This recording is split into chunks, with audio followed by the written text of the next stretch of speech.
السلام علیکم ورحمۃ اللہ وبرکاتہ۔ نحمده ونصلي على رسوله الكريم، اما بعد۔ قابل قدر محترم حضرات، معزز نوجوان ساتھی، ہماری اس درس حدیث میں بہت تفصیل کے ساتھ زبان کے متعلق احادیث کا ترجمہ ہو رہا ہے کہ پیارے نبی صلی اللہ علیہ وسلم نے زبان کے صحیح استعمال کا کیا طریقہ بتایا اور غلط استعمال سے کس طرح آپ نے منع فرمایا۔ آج بھی انشاءاللہ اسی عنوان کے تحت احادیث کا ترجمہ ہوگا۔ آج کی پہلی حدیث راوی ہے حضرت انس بن مالک رضی اللہ تعالیٰ عنہ۔ فرماتے ہیں قال رسول اللہ صلی اللہ علیہ وسلم، اللہ کے رسول صلی اللہ علیہ وسلم نے ارشاد فرمایا، ما كان الفحش في شيء الا شانه، کہ فحش اور بے حیائی جس چیز میں بھی آتی ہے اسے معیوب بنا دیتی ہے، عیبدار بنا دیتی ہے۔ خاص طور سے زبان میں اگر فحش الفاظ ہے، انداز گفتگو انتہائی بے حیائی والا ہے، اس سے آدمی معیوب ہو جاتا ہے معاشرے میں۔ آگے فرماتے ہیں وما كان الحیاء فی شیء الا زانہ، کہ جب کسی چیز میں حیا آ جاتی ہے تو اس کو زینت بخشتی ہے، خوبصورت بنا دیتی ہے۔ نکاح میں حیا، نکاح خوبصورت، زبان میں حیا، زبان خوبصورت، پوری شخصیت ہی باحیا ہو گئی تو پوری شخصیت خوبصورت معاشرے کے اندر۔ تو اس حدیث میں پیارے نبی صلی اللہ علیہ وسلم نے تعلیم دی اپنی زبان و بیان میں، اپنی شخصیت میں حیا پیدا کریں، فحش اور بے حیائی سے اجتناب اور پرہیز کریں۔ دوسری حدیث جس کے راوی ہیں حضرت عمران بن حطان رحمۃ اللہ علیہ، تابعی ہیں، کہتے ہیں اتیت ابا ذر رضی اللہ تعالی عنہ، میں حضرت ابو ذر غفاری رضی اللہ تعالی عنہ کے پاس آیا، فوجدته فی المسجد، میں نے دیکھا کہ وہ مسجد میں، مسجد نبوی میں، محتبیاً بکساء اسود، کہ ایک سیاہ کالی چادر اوڑھے ہوئے بیٹھے ہوئے ہیں، وحدہ تنہا بھی، اکیلے بیٹھے۔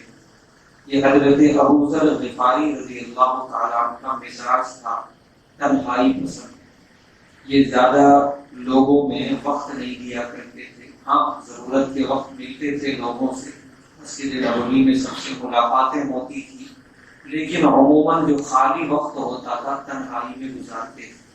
اسی لیے ان کو صحابہ کی جماعت میں زاہد کہا جاتا ہے، بالکل بے رغبت دنیا سے۔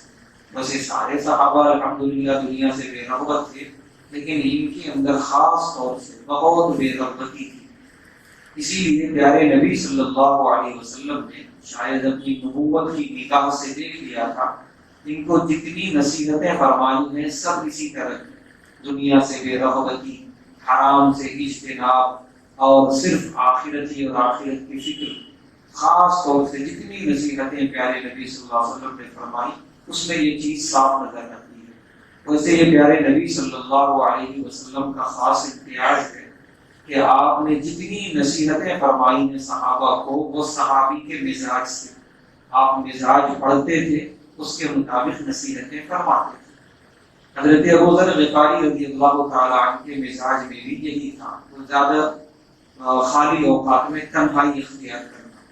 چنانچہ بہت مشہور ہے ان کے بارے میں کہ غزوہ تبوک ایک غزوہ ہوا ہے جس میں بڑا امتحان ہوا صحابہ کا، اور صحابہ الحمدللہ اس امتحان میں کامیاب ہوئے۔ انتہائی گرمی کے زمانے میں ہوا یہ، جب کھجوریں پک جاتی ہیں درختوں پر، اور وہ اب ان کھجوروں کو درختوں سے اتار کے بیچنے کا وقت ہوتا ہے، ویسے میں اگر اسے چھوڑ دیا جائے تو خراب ہونے کے خطرے رہتے ہیں۔ ویسے میں حکم آیا کہ نکلنا ہے، اور مدینے سے بہت دور تبوک کتنا وقت لگے گا واپس آنے میں نہیں معلوم، اور ادھر کھجوریں پک گئی ہیں جو سال بھر کی آمدنی کا ذریعہ۔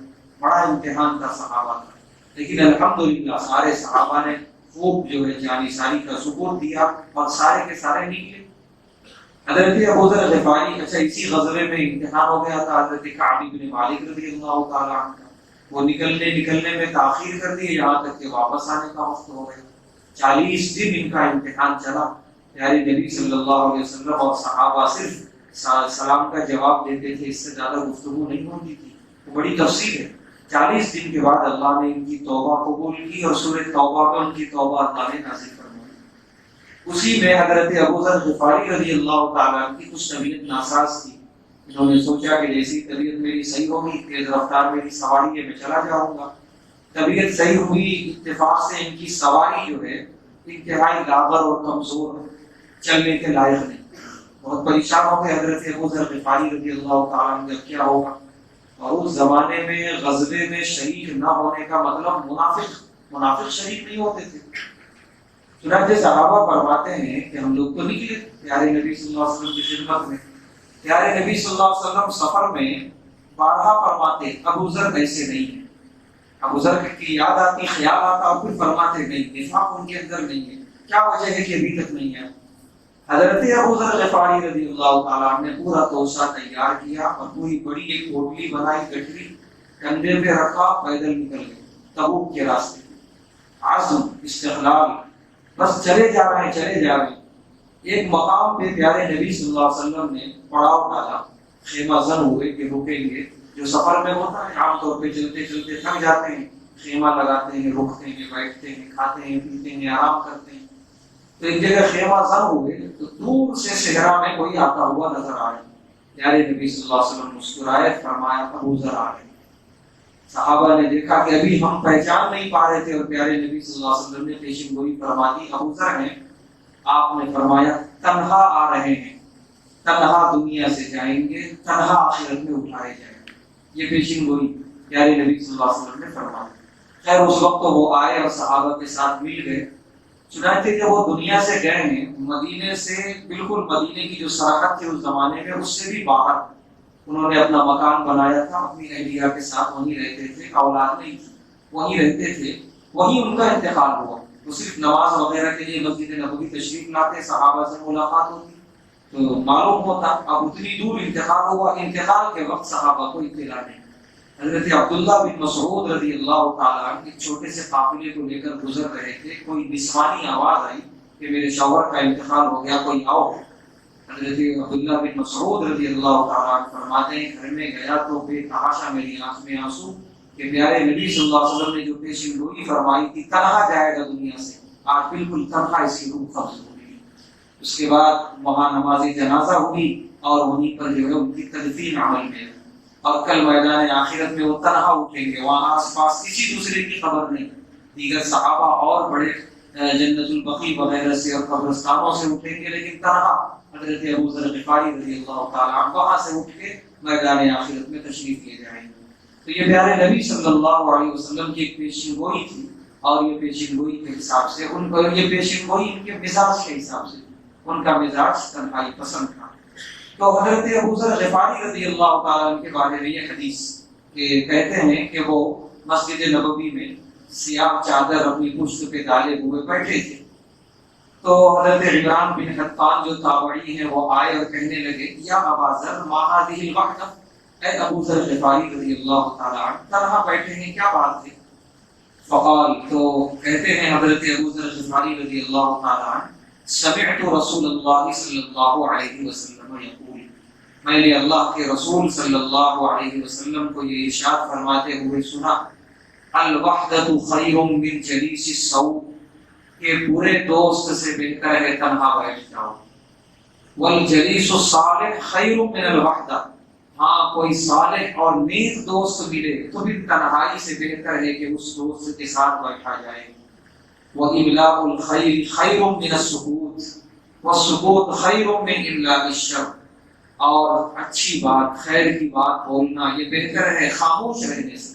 اگر بات بھلی ہے تو خاموشی توڑو اور بولو، لیکن والسکوت خیر من املاء الشر، کہ اگر شر بات زبان سے نکالنا ہے تو اس سے بہتر ہے کہ خاموشی ہے۔ تو حضرت ابو ذر غفاری رضی اللہ تعالی عنہ نے یہ والا طریقہ اختیار کیا کہ تنہائی اختیار کی جائے اور خاموشی اختیار کی جائے، لہٰذا وہ اسی مزاج کے اعتبار سے رہتے تھے، اور صحابہ بھی ان کے مزاج کے اعتبار سے ان سے ملاقات کرتے تھے، اور جیسی ان کی خواہش اور تمنا ہوتی تھی جہاں ٹھہرنے کی جہاں رہنے کی، صحابہ ان کو وہی موقع فراہم کرتے تھے۔ اس کے بعد کی روایت جس کے راوی ہیں حضرت انس بن مالک رضی اللہ تعالیٰ، یہ بھی کہتے ہیں کہ یہ بھی حدیث حضرت ابو ذر غفاری رضی اللہ تعالیٰ عنہ نے پیارے نبی صلی اللہ علیہ وسلم سے دریافت فرمایا نصیحت میں، نصیحت کے بارے میں تو پیارے نبی صلی اللہ علیہ وسلم نے نصیحت فرمائی، فرمایا یا ابا ذر، اے ابو ذر غفاری رضی اللہ تعالیٰ عنہ، الا ادلک علی خصلتین، کیا میں تمہیں دو چیزیں نہ بتا دوں، ہما اخف علی الظہر واثقل فی المیزان، جو بہت ہلکے ہیں کرنے میں لیکن میزان عمل میں بہت بھاری ہیں، ثواب بہت ہے ان کا۔ تو حضرت ابو ذر غفاری رضی اللہ تعالیٰ عنہ کہتے ہیں قلت بلی، میں نے کہا بے شک اے اللہ کے رسول صلی اللہ علیہ وسلم نصیحت فرمائیے۔ پیارے نبی صلی اللہ علیہ وسلم نے فرمایا طول الصمت، زیادہ خاموش رہنا، بلا ضرورت بولنے کی گفتگو آئے زبان بند، ادھر اشارہ ہے، زیادہ خاموش رہنا پہلی چیز۔ دوسری چیز ہے وحسن الخلق، اچھے اخلاق سے پیش آنا لوگوں سے۔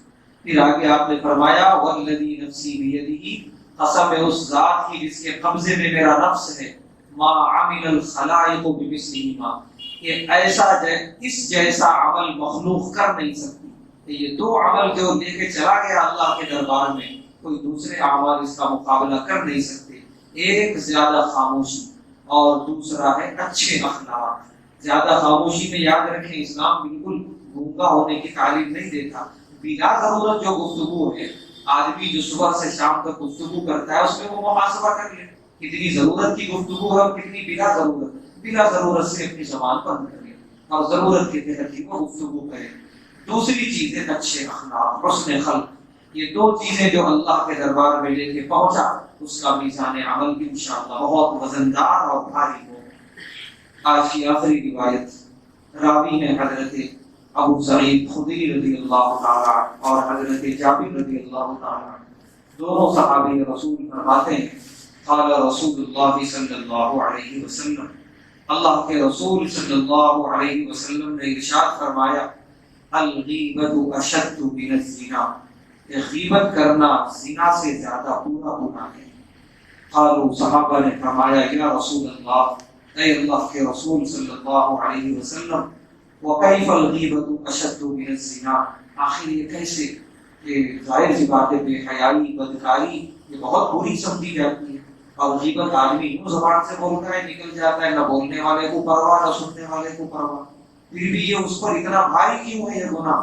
پیارے نبی صلی اللہ علیہ وسلم نے فرمایا ان الرجل لیزنی، ایک آدمی بدکاری کرتا ہے فیتوب، پھر اسے پچھتاوا ہوتا ہے، وہ توبہ کرتا ہے، فیتوب اللہ علیہ، اللہ اس کی توبہ قبول کر لیتے ہیں۔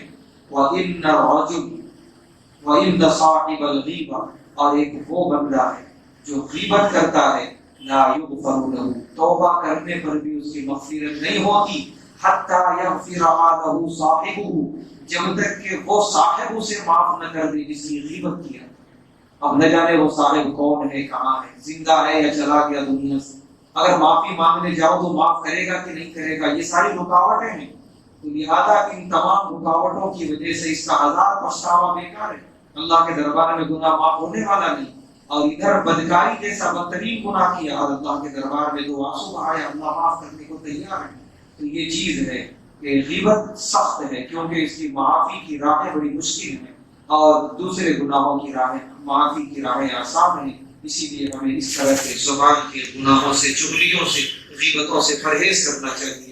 اللہ تبارک و تعالیٰ سے دعا ہے کہ اللہ تعالیٰ ہم تمام کو زبان کی ان بدترین گناہوں سے محفوظ رہنے کی توفیق عطا فرمائے، ہر طرح کے شرور اور فتن سے حفاظت فرمائے، زبان اور تمام اعضاء کا صحیح استعمال کرنے کی توفیق عطا فرمائے۔ واخر دعوانا الحمد لله.